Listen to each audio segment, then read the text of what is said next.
So let me give you yet another example of a discussion between an atheist and a Christian. All right, so this is a real-life example, so I'm going to quote a few paragraphs here. Now, the atheist claimed, he started off the argument by claiming that the problem with religion is that it poisons the minds of people. And then the Christian, he responded by saying, and what's wrong with that? The atheist did not see that coming. And so then he proceeded to tell the Christian why it's wrong to poison people's minds and fill their minds with superstitious ideas. The Christian then responded by telling him, all right, I see what you're saying, but what I'm trying to figure out is how you, as an atheist, can be making a fuss about something being wrong. I mean, after all, you are assuming that there's an inherent right which is owed to all men, and somehow religion violates this. But you, as an atheist, need to explain how you can even account for right and wrong. And then the atheist, thinking to have the higher moral ground, he proceeded to tell the Christian the obvious things that all men accept as being right and all men accept as being wrong. And to this, the Christian once again wisely replied. He said, okay, again, I see what you're saying, but you're saying what you're claiming, and you're asking me to accept it at face value, which you can't even account for. You see, your statement that men's minds shouldn't be poisoned makes perfect sense within a Christian framework, because we as Christians, we assume universal right and wrong. But then you, the atheist, comes in here, and you claim to not believe in universal moral truths, and then you attack Christianity while all along disagreeing with your own assumptions. And then, I love this part, this is a great quote. The Christian then said, now if you could please stop acting like a Christian and stop judging others for a minute and stop being so dogmatic and start talking like an atheist, I think we'll get further in our talk. I mean, how great is that? I love that. The Christian, he identified his contradictions so well. It's perfect. So now, if you watched The O'Reilly Show recently, you saw this happen on national television.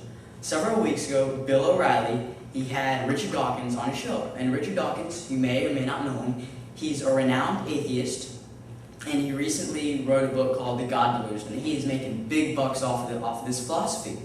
And so, Bill O'Reilly started off on a great premise. So let's watch the video first. American. In the personal story segment tonight, do you believe in God? Increasingly, fewer Americans do. According to a Pew poll, 12% of us do not have a belief in a higher power, up from 8% in 1987, and that group includes agnostics. In Europe, the rise of atheism and of Gnosticism is stunning. According to a Zuckerman study, in Sweden, as many as 85% of the population are non-believers. Japan, 65%. France, 54%. And in Britain, 44% do not believe in God in Great Britain. Listen now is a man who understands that position. Richard Dawkins, the author of the mega-selling best book, The God Delusion. I think it takes more faith to be like you, an atheist, than like me, a believer, and it's because of nature. You know, I just don't think we could have lucked out to have the tides come in, the tides go out, sun go up, sun go down. Don't think it could have happened. We have a very full understanding of why the tides go in, the tides go out, of why the continents drift about, of why life is there. Science is ever more piling on the evidence, piling on the understanding. But it had to get there. I understand that you know, the physiology of it, if you will, but it had to come from somewhere. And that is the leap of faith that you guys make, that it just happened. Well, a leap of faith, you don't actually need a leap of faith. You're the one who needs a leap of faith, because you are actually, the onus is on you to say why you believe in something. There's an infinite number of gods you could believe in. I take it you don't believe in Zeus or Apollo or Thor. You believe in, presumably, the Christian God, Jesus. See, Jesus was a real guy. I could see him. Yeah. You know, and I know what he did. And so I'm not positive that Jesus is God, but I'm throwing in with Jesus rather than throwing in with you guys, because you guys can't tell me how it all got here. You guys don't know. We're working on it. Physicists are working. When you get it, then maybe I'll listen. Yeah. Well, no, I mean, if you look at the history of science over the centuries, the amount that's gained in knowledge each century is stupendous. In the beginning of the 21st century, we don't know everything. We have to be humble. We have to... Right there. All right, great, thanks. All right, so did you notice what happened? Bill O'Reilly started off his line of reasoning with with a great statement. He started off at the very core of atheistic beliefs. He said that atheism requires a blind leap of faith into the void in order to believe what they believe. This is excellent. This is just, I love it, okay? And then, did you notice what Dawkins replied with? He couldn't come back, and so he stated that the onus and the burden of proof is on the Christian.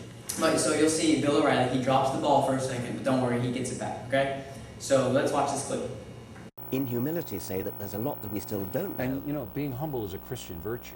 Well, So there you go. of course it is. All right, when you guys figure it out, then you come back here and tell me, because until that time, I'm sticking with Judeo-Christian philosophy and my religion of Roman Catholicism because it helps me as a person. That's different. If You know, it helps you, that's absolutely. great. And But I'm that doesn't sticking it. mean it's true. And, well, it's true for me. You see, I believe You mean true for you is different from true for anybody else? How Yeah, can something be absolutely, true for you? because I can't Some things prove- either got to be true or not. I can't, no, I can't prove to you that Jesus is God. So that truth is mine and mine alone. But you can't prove to me that Jesus is not. So you have to stay in your little You can't belief prove system. that Zeus is not. You can't prove that Apollo is not. Or Well, I Mithras saw is not. Apollo, man. He was down. All right, great. Okay, so now, did you notice what happened? Well, Judge Win O'Reilly, he had gotten Dawkins to reply that the onus was on the Christians because Dawkins couldn't come up with a better answer. O'Reilly then became a relativist himself. And instead of coming in for the clincher, instead of coming in to claim victory, he became a relativist. And while yet claiming to be a Christian, he said that his knowledge of truth about Jesus was his own truth. It was his own personal truth, and that he wasn't really sure if Jesus was in fact God. So what did O'Reilly do? Well, first of all, he became a relativist and stated that truth is not absolute, but personal. He lessened the value of truth to nothing more than personal opinion. What he affirmed and held tightly in one hand, he quickly tore down the next. May we not do the same. And if you notice, Dawkins was quick on his feet. He did not let O'Reilly get away with it. O'Reilly had him, but his political correctness kicked in and he lost it. He dropped the ball. But we do not agree with O'Reilly, at least not on half of his arguments. We believe that our faith is not only personal, but it is historical and objective. There are witnesses, there is a record, an empty tomb, and a resurrected Christ. And if he did not rise from the dead historically, then we as Christians of all men are the most to be pitied. But I'm not going to leave you hanging, okay? I'm going to tell you that Bill O'Reilly does clean up his mess, and he does come back, and he finishes pretty strongly, okay? So let's watch this next segment, and you'll see. Now, we also differ in the sense that you feel that religion has been a bane, B-A-N-E, to civilization, and I feel atheism has. And I will point to the worst mass murderers in modern times: Hitler, Stalin, Mao, and Pol Pot. All confirmed atheists, all people who wanted to wipe out religion. Now, I know you can point to the Crusades and you can point to Al-Qaeda right now. I mean, it's there, and there's no question. But I say I'm thrown in with the founding fathers of the United States, which saw religion, spirituality, as a moderating influence, as a good thing if people embrace the true tenets. Go The ahead. founding fathers of the United States were secularists above all.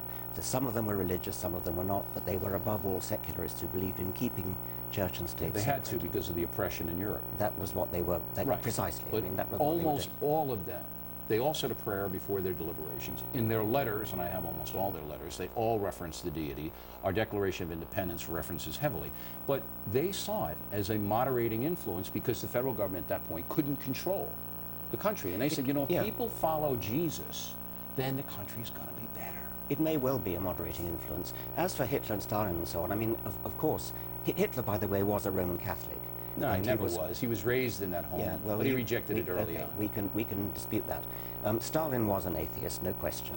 But Stalin did the bad things he did, not because he was an atheist. I mean, Hitler and Stalin both had moustaches, but we don't say it was their moustaches that made them evil. I don't think they had any moral foundation, any of those guys.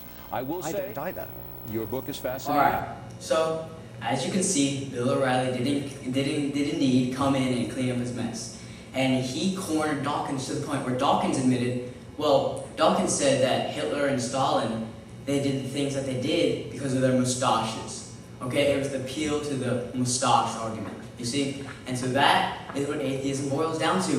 When they get so cornered, they have nothing more to appeal to than the moustache.